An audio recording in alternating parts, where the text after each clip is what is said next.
అందరికీ పీడిఎఫ్స్ పెట్టేశానండి. UG PG అన్నీ కూడా నేను పెట్టిన MSc organic chemistry and MSc botany ఈ 2 బ్యాచెస్ వాళ్ళు తప్పించి మిగతా వాళ్ళందరూ కూడా మనకి అసైన్మెంట్స్ ఉన్నాయి కదా, ఆల్రెడీ పీడిఎఫ్స్ ఇచ్చాం. కొంచెం చాలా మంది బుక్స్ కూడా తీసుకున్నారు.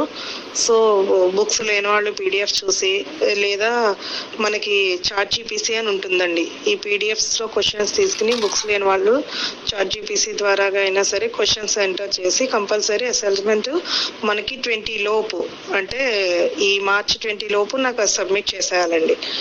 మళ్ళీ ఏ రోజున మార్చి 20 లోపు అంటే 18th తీసుకురావాలా, 19th తీసుకురావాలా, నేను డేట్ అయితే మళ్ళీ పెడతానండి 1 వీక్లో.